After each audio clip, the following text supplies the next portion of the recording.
Morning, everybody. I'm so excited to see so many people for our first office hours. I'm hoping to do that. Well, I'm not hoping, planning on doing this once a month. And if anyone has any topics that you want to cover, please feel free to send it to me. We're basically going to do a kind of brief overview of the topic of the week. And then as you have questions, let me know. And then once that part's done, if you have any additional questions about any other things, let me know also. And we can just kind of go from there because it's your opportunity to touch base about anything that you have that's going on. And anybody else, feel free to chime in on another user's questions or issues or things too.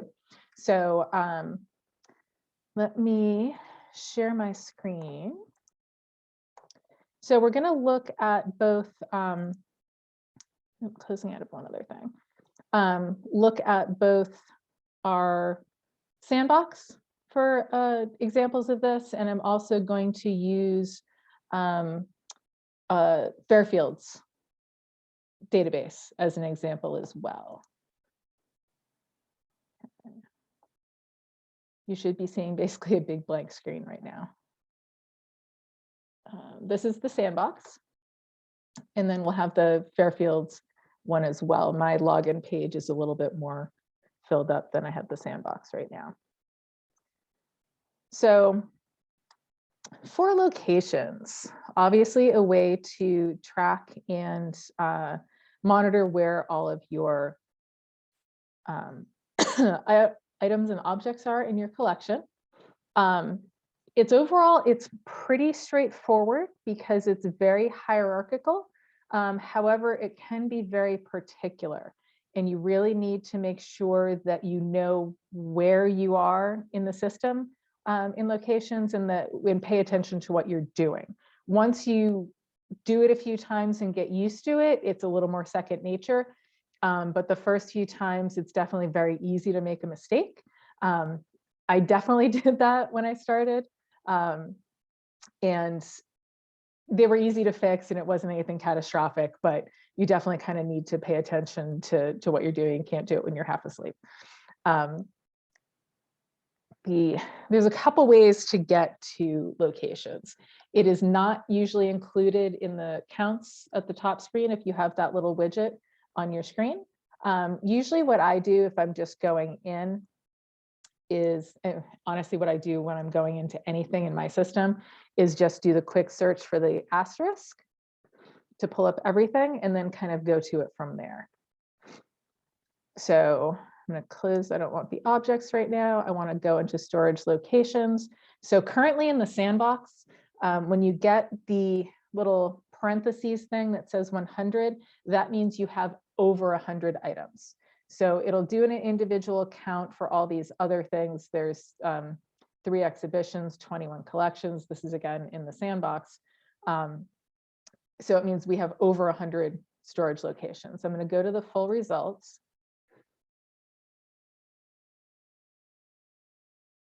And I have to keep moving you guys around, sorry.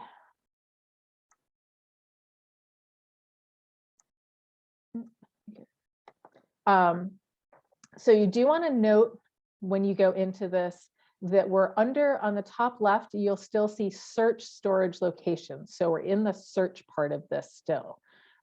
When you go, you'll get your results of everything there. When you see the little arrow to the right of storage locations, you can click that and it'll expand what you see. Anytime you see the arrow, you can expand and keep going out to the side to see the hierarchy. If you've got that little circle with the dot, that means that is the only location. There is nothing further beyond that. If you go down, there's also kind of a hierarchical thing at the bottom. I frankly don't usually use this. You can, and when you click on the hierarchy, it kind of basically gets you to the same thing that you're seeing above. So it'll show you the existing hierarchy. And you can go in and edit it, but it's not, I don't use this a lot. Other people may have found more uses for this. You'll see the slider bar at the bottom, so you can go further out and see where your hierarchies are and go from there. So if there's 2 ways of approaching locations.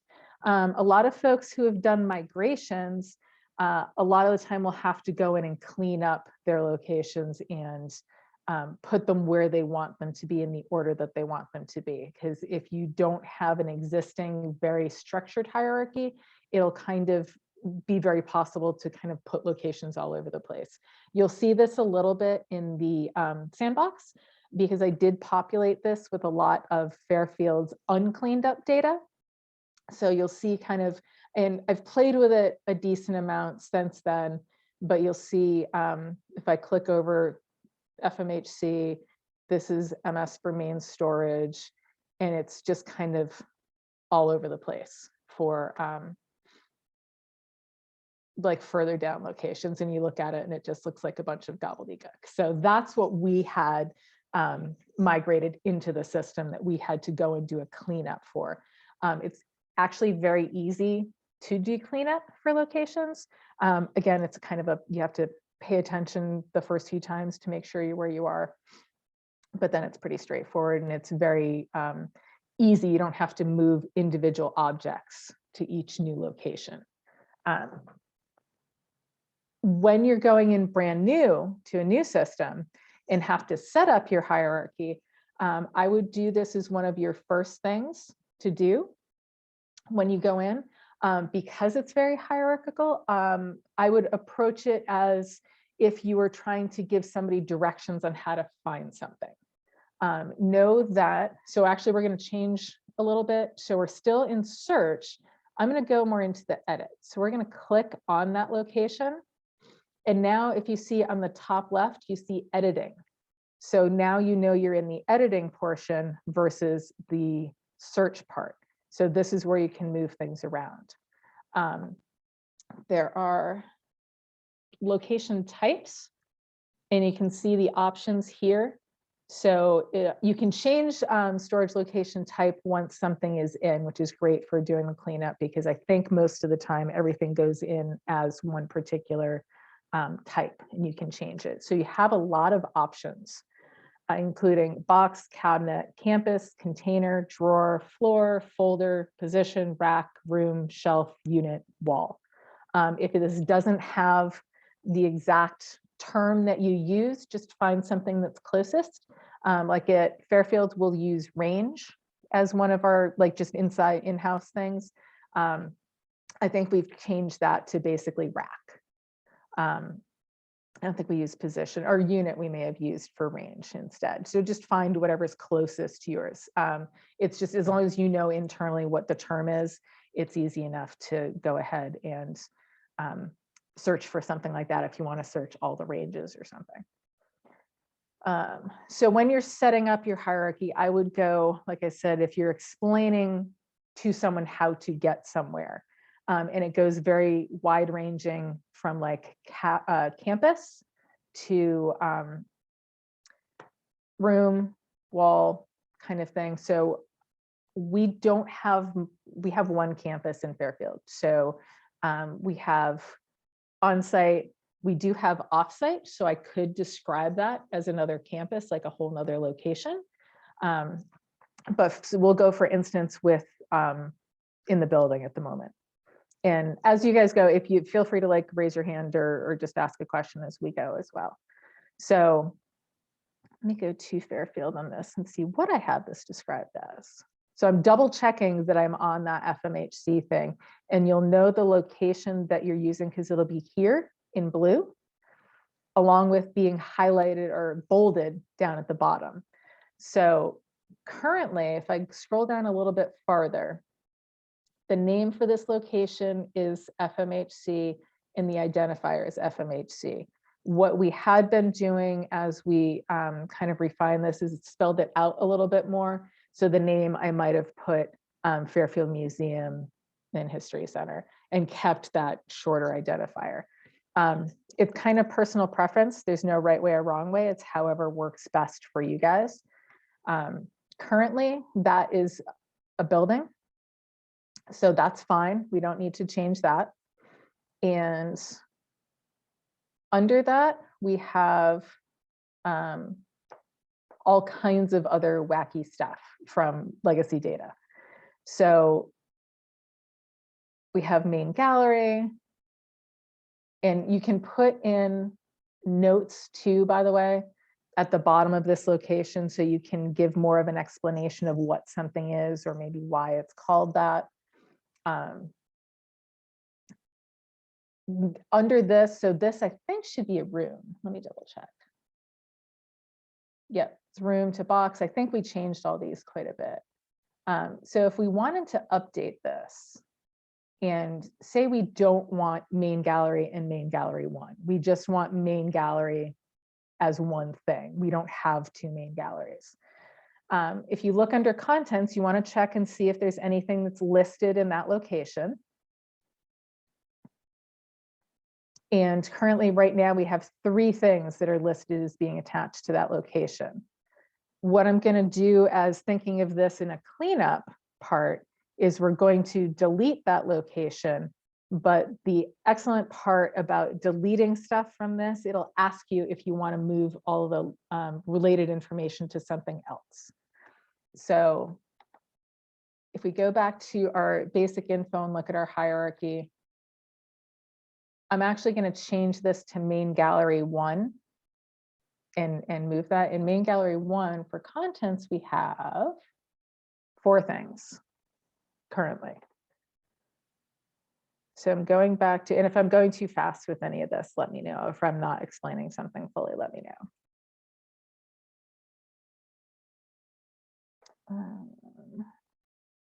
So I'm going back to this main gallery. So I should have stopped on that because the whole building was selected at that point. So now I've got main gallery selected, and I'm going to go up here and click. Delete is always scary, so always be sure to pay attention to what you're doing and make sure that this is what you want to delete. I'm going to click on delete, and now you're going to see this room is referenced 3 times. When deleting this room, and this is an option in delete in any of the system modules. So you can remove all references or transfer references. And I want to transfer because I want to say that I'm just combining 2 locations versus making sure that, pretending this never existed. So transfer references to, and I'm going to main gallery 1. So this is now bolded. So this is one of those, and it sounds silly, but one way that I made sure that I was selecting the right things in locations was clicking on the mouse like really firmly. There's no difference like firmly or lightly or anything with mice, but I did it like really firmly and it seemed to help. And I don't know if it's just because it helped it in my head. So transfer references to main gallery 1 is selected in bold. So now I'm going to click on the delete. It'll ask me, are you really sure? Or no, it doesn't ask. Okay, usually does. Oh no, it's asking if you wanted to change references. So I transferred 3 relationships to main gallery 1. That room was deleted. So now when I go to main gallery 1, and again, that's selected, bolded. If you click on the contents, now I have a bunch more objects in that location. So it's really handy when you have duplicate items or wrong locations or misspellings. And, especially if you've got legacy systems, many people will call things different things and will have entered it as different things or other spellings.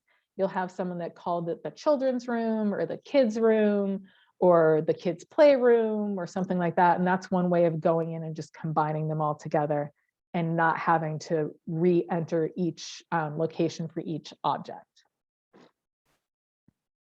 So let me go back to the basic info for this, which brings us back to our hierarchy. And let's go. So if you wanted to add something, so we're going to go into our main storage and add something to our main storage. So right now we've got all of these different letters, numbers, things like that. We've got, note at the bottom, we've got F range and A range. So that's just a way, we had added that as a way to kind of group everything together rather than having to scroll down all over the place. So I actually, let's say that I want to add ranges for all the letters. So I want to create a B range and an E range and things. So you're going to select where you want to add the child location to. So I want to make sure main storage is selected. So main storage is in bold and main storage is listed up here. So we want to click add. Now this is where you can also change your type. So I don't want to add a new room. I want to add a new,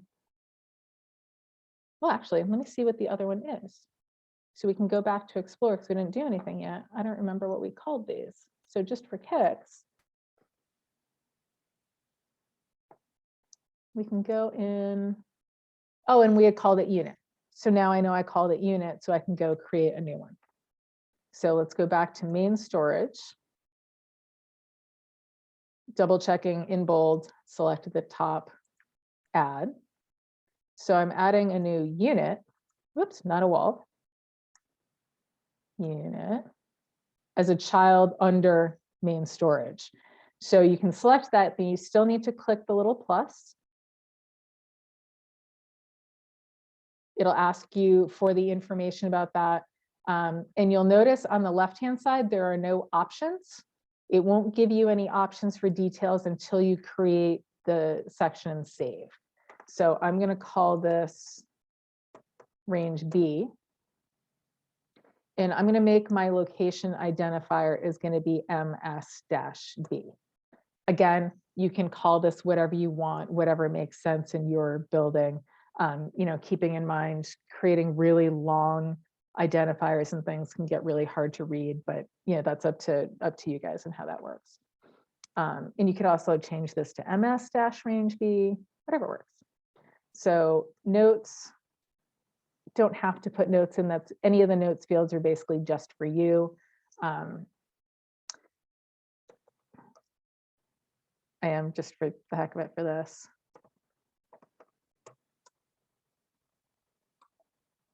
That doesn't make any sense, but that's okay. Everything has the record status. Depends, again, in-house decision whether you use that or not. For something like this, it doesn't necessarily matter. I'm going to put that it's completed because that's what I wanted to. I'm creating this range and we're fine. So then when you click save, it'll work through, and now you see that you've got options on the left-hand side for the basic info, the contents, summary, and the log. As a note to everybody too, all of the options, all of the modules, all of the records always have a log at the very bottom, so you can see who changed what and when things were changed. So it'll show up that this was created today by me in the notes and everything. So going back to basic info. So now we've got range B, and oh, darn, look, I didn't name it in the same format that I named the other things. That was silly. I can go in and change this, but before I do that, make sure we're still in range B. Yes, I actually want to call this B range instead. So I can go and change that. That location identifier is still the same. That's fine. I can click save again.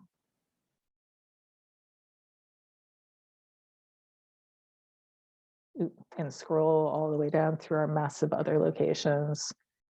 And now I've got B range in the same format as the other ones. This is one of the things to be careful of when changing things and moving things, and why I keep saying, like, check what's highlighted at the top and make sure you know where you are. When Fairfield first did ours, we had a lot of cleanup. Our things were all over the place. And a few times I went in and I wasn't paying attention to where I was, and I renamed a legit location to something else because I didn't understand where I was. I think I was still under search or something like that and changed it accidentally. We caught it in time. I think Beth Rose was librarian at Fairfield at the time, and I think she did the same thing a couple times. We finally figured it out. We're like, oh, okay, now we know what we're doing. Okay, so now we've got these. That's great. So now I've got all these ranges here, but we still got all this mess above.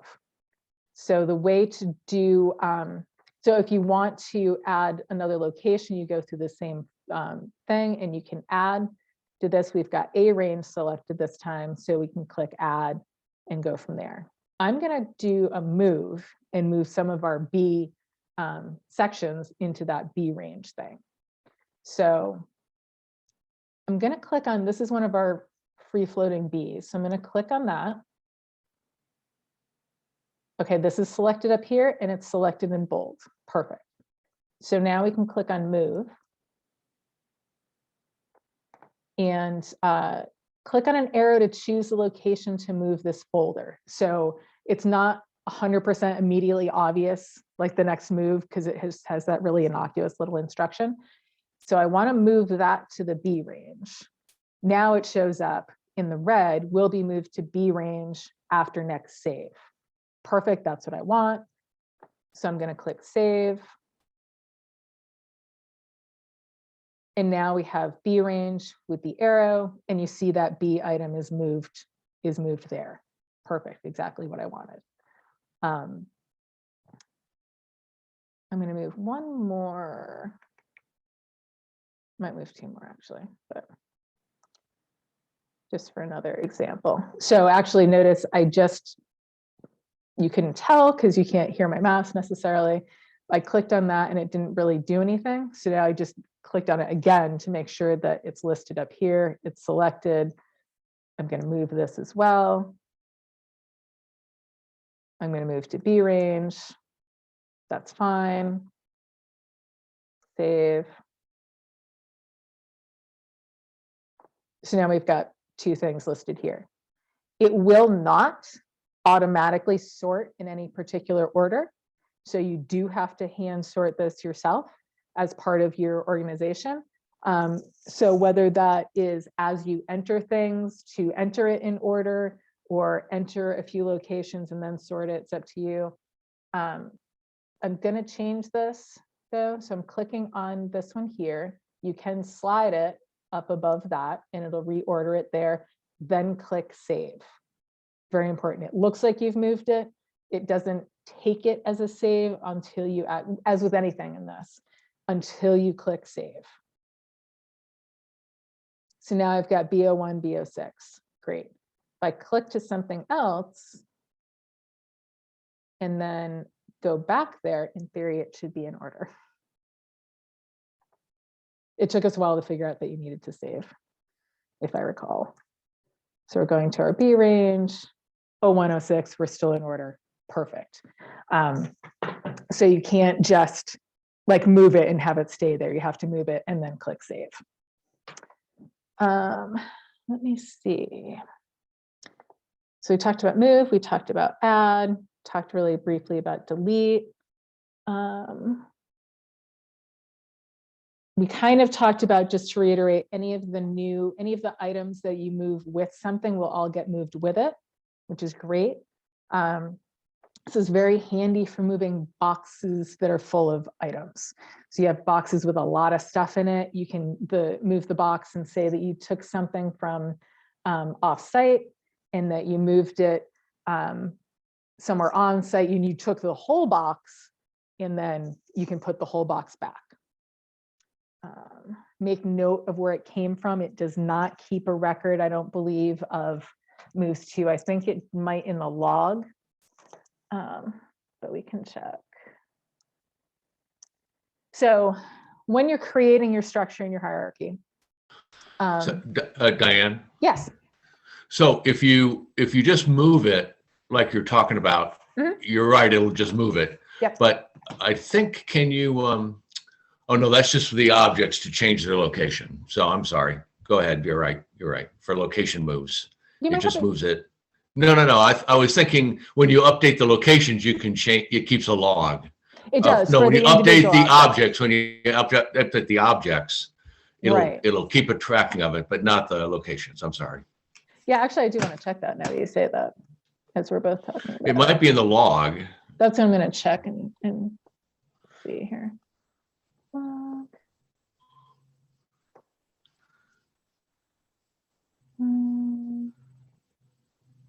That's so old. Do we have anything from today?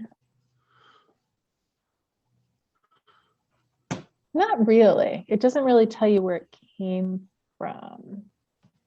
No, no. But it was kind of floating by itself, or like under the other thing too.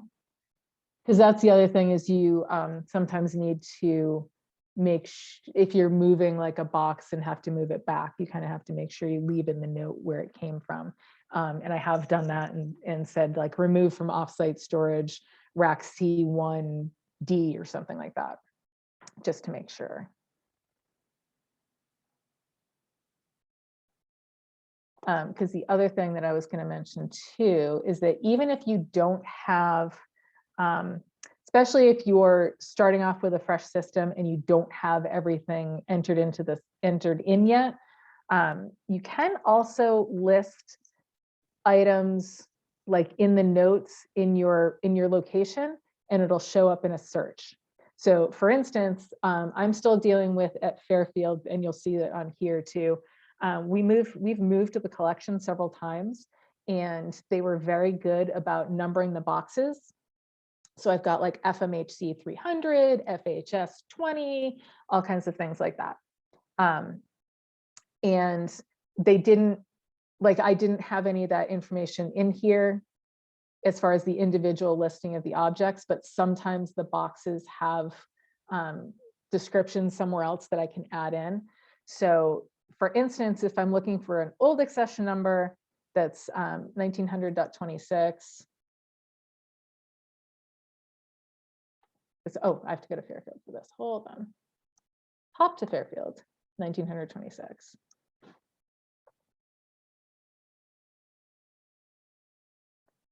That one does happen to be entered as an object, but it also shows up in storage location. So let's take a look. And it's showing up as being in FMHC 143. And when we go to that box, and it's listed as a box, we go to that box and it shows that that box is in the inner room at offsite storage. Let me go back over so you can see it. Because we moved the collection so many times, one of the things that I created was, in the overall scheme of telling somebody how to get to where the object is to first go, this is offsite. This is not at our building. So offsite has created, I had old records from a Bridgeport location that I never want to delete old locations completely if I can help it, because you never know when it's going to come in handy, especially if people did not get up to date on all there. So I just added at the end of this, it used to be like BTTC parentheses BTTC. I just changed obsolete on this. So any future people will go, oh, this is no longer an active location. But our Commerce and GE building was another obsolete one. It is now at Commerce Drive. It is in the inner room, and it have all the boxes listed there. We're still very much in the process of kind of listing all this stuff out. But in this box, I have listed, when I went and did some like a quick inventory over there, it's listed as having dresses 1910. It says it on the label in C-2278, maybe bad handwriting, maybe 2378, also 1975.18.18 and 1900.26. So because I listed those things in the notes, it shows up when I do a search. So even if that item wasn't entered as its own record, I would still be able to find a way to find it. Does that make sense? It's kind of it's kind of convoluted because of the way this whole the whole box system worked. But I have been, so there's a couple different ways of doing things. Because we have so many very well labeled boxes from the moves, I kept those as names of the box. So I didn't just say that dress 1900.26 is in the inner room and put a shelf on it. I left it in that box and left that box named as that, because I know I can go back to it. If I want to change it in the future, if that item gets moved, that's great.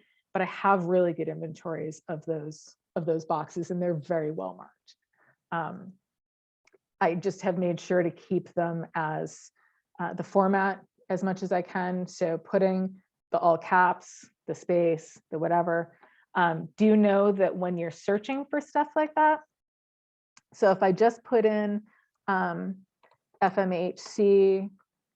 143, I'm going to get a lot of results. So I have 28 objects there, which is interesting. I have 10 locations. This is, my box isn't necessarily there. I mean, you do see it because it's a short list. I have gone in and done like a search like this and come up with like 100 results. So if you have something like this, and it's a good rule of thumb, anytime you're searching when there's a space in what you're searching, is put it in quotation marks. So now I have one object in one storage location. So it's going to that specific thing once I put in the quotation marks, because otherwise it'll search everything FMHC or something like that.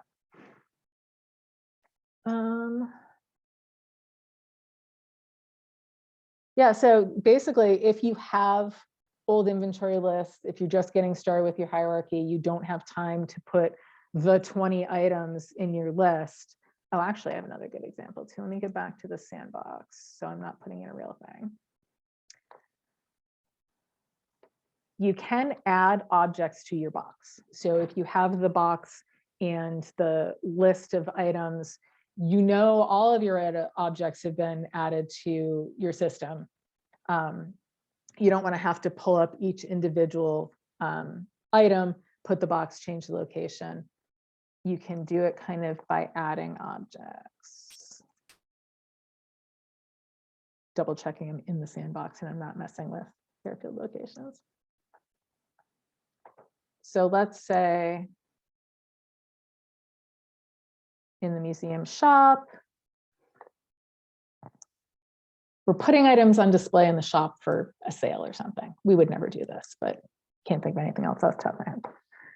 So, we do have a deaccessioned dining room cupboard in there as a display, which was really interesting to track down and figure out.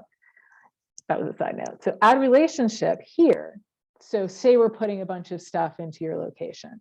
So we can start typing a number. I can't think of any numbers left. We'll move that. We'll see if that other one's not in here. Trying to think of like common numbers in the system, because it'll start searching as you're entering the numbers. It'll start pulling up options. So let's say we're going to move this parasol. Perfect. I don't know why it's coming up with 198. Doesn't matter for this. So we're going to click on the parasol.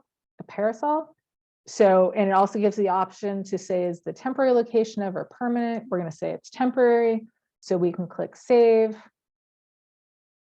And now that parasol is listed as being in the shop.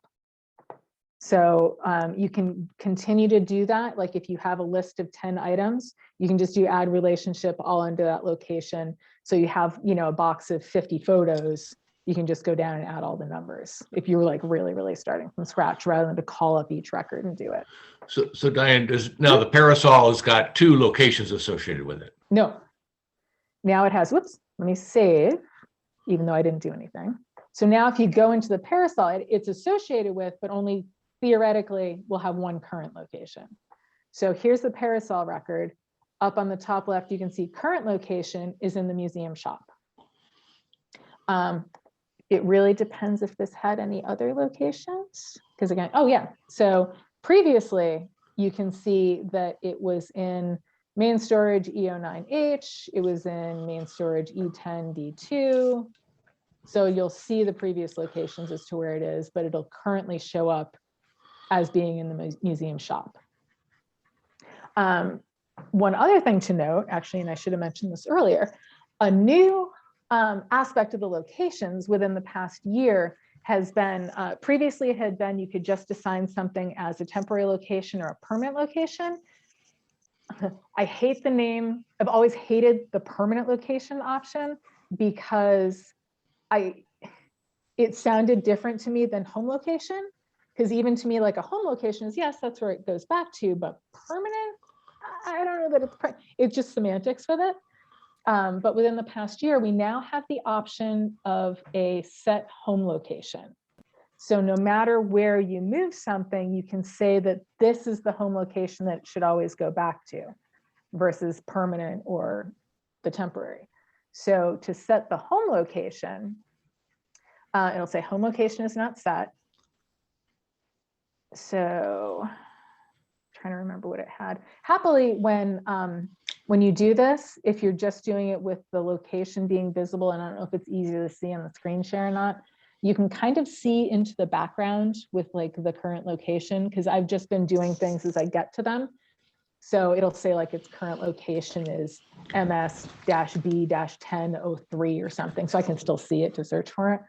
Otherwise, you may have to like write things down if you don't have it. So I'm going to start searching here. Oh yeah, sure. Let's say that's going to be its home location. So you click on that. That's in bold. It's still going to say home location is not set. So you have to click that again, or you can go click one of the other ones. Now it says home location will be set to this on save, and you can click the save. So it doesn't necessarily move it right now, but it is noting, you see at the top that the current location is the museum shop, but the home location is this. So now you can see where that item belongs. So when we take it off display from the shop, you can go back to location. Whoops, actually I did one. Oh no, that worked. Oh, I was in location. And now you can say return to home location. So it's an easy click versus having to go back in and reattach something or add a new relationship or anything. So now I can say there's an update location. Oh, add to loan. No, add to loan is actually add to loan is new as of the last update, like last month. So I can go return to home location, effective date now. Yeah, so I'm going to return that now. Or you can put like an old, you took your exhibit apart last week and you're just getting around to saying you very efficiently moved everything back to their home location rather than in a pile of boxes on your working table. So save. So now that's our unit, our parasol. Let me go back here. So now current location is back here in its home location. So it's moved back home and you're good. Did that make sense? Because I wanted to make sure, I forgot that I wanted to cover that newish home location thing. So now you're seeing the history of when it was moved. It was in the museum shop for 5 seconds and is now back in its home location.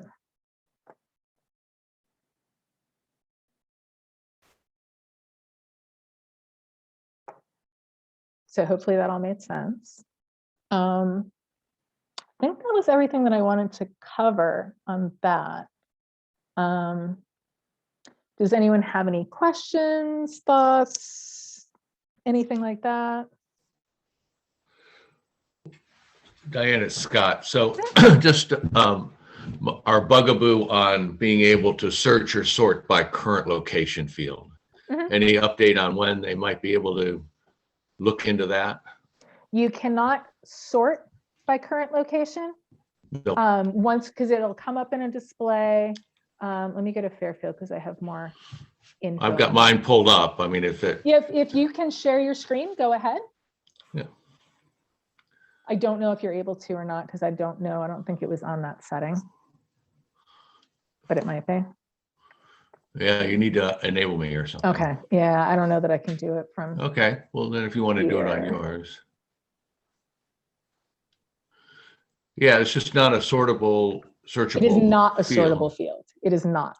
And it's not, yeah. It is on my list because I know you were having this issue before. It is on my list of requests for future updates to the whole system, but it currently is not. So yeah, it's also by limiting. It's not a limitable field either. That's a problem. How do you mean? For searching. We can't just say, show me everything that's in a current location. It pulls up everything that had been in that location. Do you want everything that has a current, like has a location, or everything that is in a particular location? Well, yeah. So if you say, let me know everything that's in room 105. Yeah. If you search by show me objects that have location 105. Yeah. It'll pull up everything that's in room 105 and everything that has been in 105. Okay. The way all the history around that the way to get around that is go to object browse versus going to a search. Yeah, show me, because I don't think it, Yep. I'm not sure that'll, because may you'll have to still, You may have to go to a particular display. So hold on. So we're going to go to browse. right? And I'm in Fairfield, so this is more Yeah. legit information. So storage locations. So we want to go by storage locations. Trying to think of something that's moved around a lot.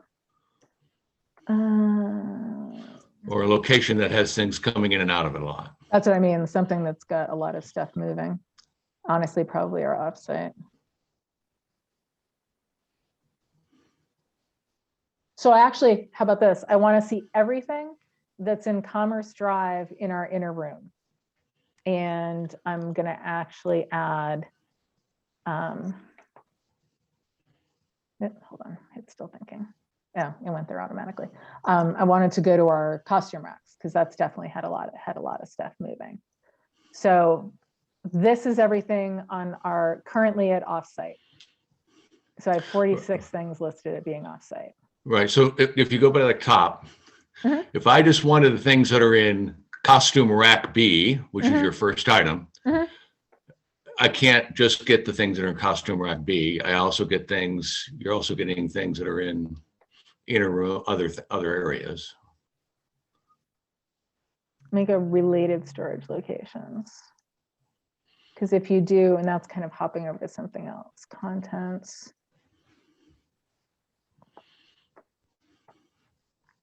I know what you mean. I 100% know what you mean. And I'm trying to make it do it the right way and the wrong way at the same time. Because I know I've done both and been like, that's not there anymore. Oh no, you know what's a really good one for me to do is the barn.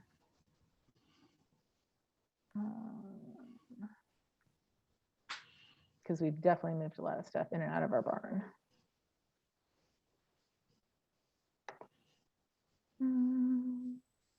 And I hate this, by the way, I hate that this moves around. For the other folks on the Zoom, what we've been wrestling with in Westport is we have things move around a lot as a rotating location, and we do site inventories.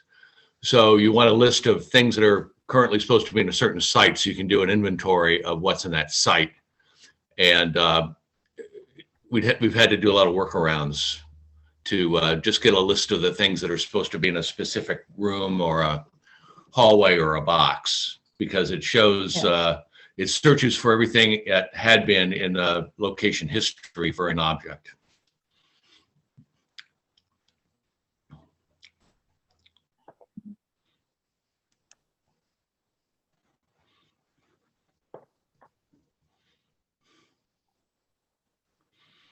Yeah, so let me go back. Right, so you get there and all the things are in the Victorian barn. Let me go back again just to prove your point. So currently in our Victorian barn, I should have about at least 40 objects. Oh, because you know why? Because I still have inner room checked off. Let me get rid of that. Oh, that's the other thing is make sure what you're, not you, Scott, because I know you guys are okay with this part. Make sure when you browse, like get rid of the other thing. Okay, so now I have 56 objects in the barn. So that's actually about right. Well, but you got other things that are current locations are in other places, right? Because we've named it weirdly, because we've got this one, yes, which is interesting. So this is actually a good example. So the blacksmith's bellows is permanently located at the barn, or is now at off-site, but I still got it marked as permanently located in Victorian barn for some reason. So yeah, you do get weird things with that. The only thing I would say is export it to Excel, and then you can sort when you're in Excel and get rid of some of the stuff that doesn't show up in the right place. Yeah, what we've done, because we like we've got a nice little exportable display with the pictures and everything. Yep. So we just export it to a set. Yep. And then delete the things from the set. So but it's a workaround. It's not easy, but it's a workaround. Oh, I see what you mean. Wait, to go rather than getting it into Excel. Yeah. We've got a nice little system-based display that's got a thumbnail of the picture and, you know, Also, you're fine, so you don't need yeah, panel. but, well, no, but we have to go and update these sets all the time because Right. you can't, that current location is not a searchable set. So I can't search by that. I can't sort by the current location. I can't Right. limit by current location. It's, yeah. Oh, and you guys probably aren't seeing what I'm just doing. I'm so sorry. Hold on.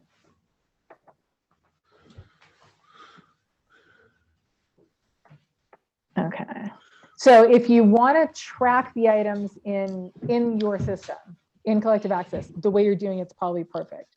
If you want to go to a place and do a checklist and then, you know, update later on, which isn't ideal, I would do the going into Excel thing.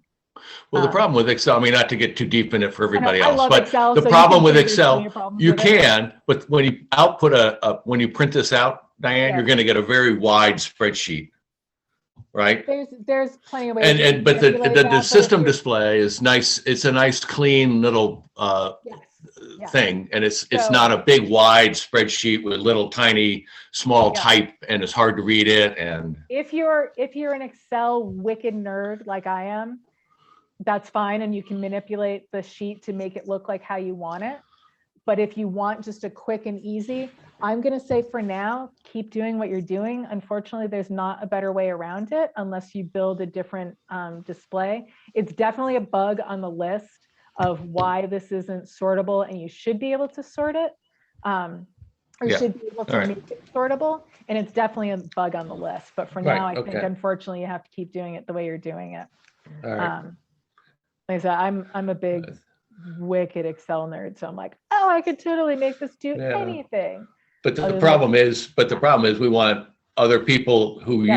you know who are not Excel whizzes to be able to just Right. export a nice display that the system does a nice job of putting that together. So Yeah. leverage the system. Yeah, it's definitely on the bug list, and I definitely have it with a bunch of stuff. Right. I don't know if it'll be included in this. We've got a lot of grant money this year to do a lot of work on the website. So we're probably going to do some back end work as well. I don't know if that'll be included like within the next month or two, or if we'll be able to kind of sneak it in. So on that, so not to monopolize this because we do have a list of things. Oh, okay. So if we're gonna be working on the website, one thing that would be useful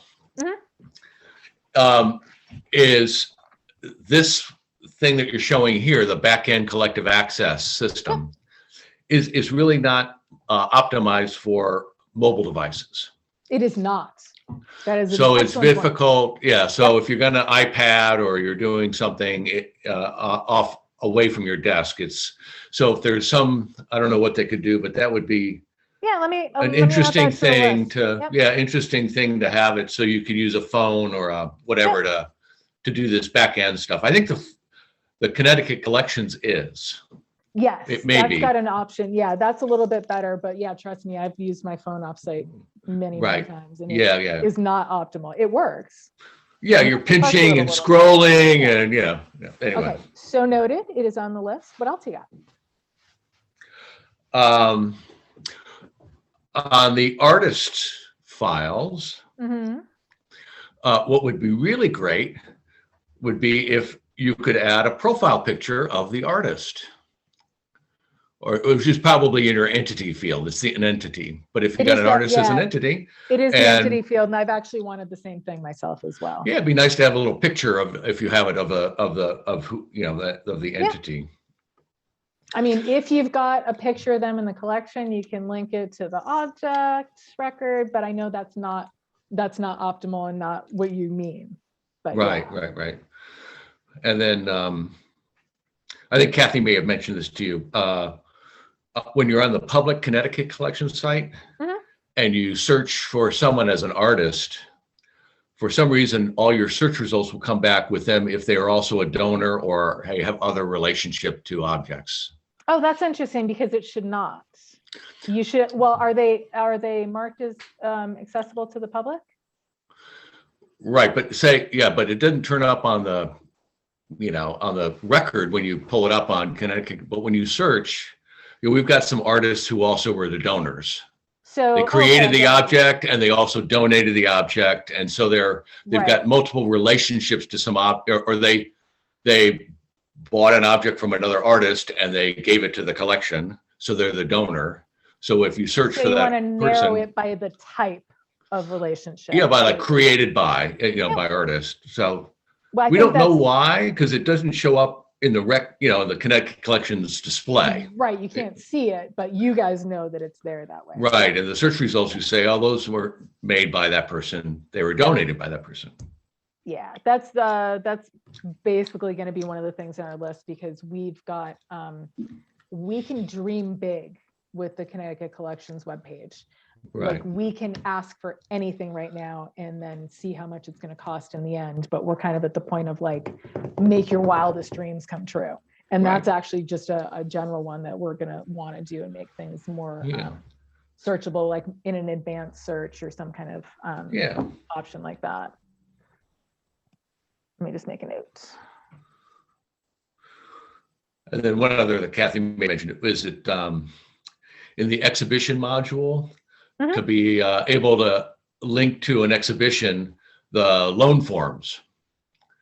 So we have the loan forms that go, we've got from another institution. Oh, the actual forms. Yeah. And sort of scan them and upload them, attach them to an exhibition. So we kind of have like all the exhibition paperworks in the collective access thing. It's sort of like a nice way to make it a cloud-based storage location for all this stuff. Would it be more useful to you to link a loan form to an exhibition, or be able to link the loan form to the loan and get to it that way, or both, and kind of have the media file be able to link to both? It could be either. I'll have to talk to Kathy about that. Yeah, we wouldn't want it linked to the object, because then they start turning up as a media thing of the object. Correct. And not all of those things we want to share. Correct. Well, it wouldn't be visible unless you marked it public access anyway. So, but even in-house, you may not want to have that extraneous stuff around. Yeah, not every researcher needs to know what the valuation is of some stuff. So. Right. Okay. Okay. Anybody else have any questions about any of this, or any other things that you've run across at the moment? Christine and Lori are like, I don't even know what any of this is, because I've never heard it yet. Yeah. So I'll offer, if any of you folks have questions as well, in addition to talking to Diane. We've been wrestling with a lot of this stuff as well. And so we'd be happy to chat in addition to talking to Diane about things. And Scott and Kathy are very organized, so I'll give you both credit. It's not just us. We've had a very great volunteer group of very knowledgeable people. We've got a couple people who are registrars. We've got some people who have museum experience, and so we've been wrestling with a lot of stuff and we've been systematic. So that's also been helpful, how we've kind of parsed out the cleanup, because that was really a big problem for us. You guys were uber organized with the cleanup part of it. Yeah, I will I've definitely recommended you guys to a couple of people who've been like, how should we go about this? I'm like, you know who you want to talk to. Yeah, we had a real mess based on the kind of system we had. So it took a lot of work to kind of tease it all apart. And I've seen worse. So you guys weren't in bad shape. And that's also a note that we do still have our members forum available through CLHO website. And I want to try to get people a little bit more up on that. And it's just a forum where you can go on, ask a question like that. Another user can hop on and answer and kind of have a little discussion about it. It's a little clunky to get to at the moment, and we're hoping to improve that. But as it is, it's a useful place to have available. And I'm also going to try to encourage that in the upcoming year, along with the office hours and things like that too. So if everybody's good, anybody has any more questions, I think we're good for the day. Good. Hey, Diane, I just wanted to say, I'm gonna try and make this a regular thing so I can keep myself in it, and I'll have questions about migration for you in a couple of months. Oh, okay, great. Yeah, I forgot. Yeah, you guys were still technically testing. So yeah. Yes, I'm testing. Yeah. Okay, Great. yeah, awesome. Thank you. Yeah, ask me sooner rather than later, because Oh, I can, what were you on? Past Perfect? Yeah. Yeah, okay. No, you should be not too bad off, but yeah. Okay. Sounds Cool. good. All right. Thanks, you guys. Hopefully I'll see you next month. Thanks, Diane. Thanks. Thanks. Thanks, Diane. Bye, guys. Helpful.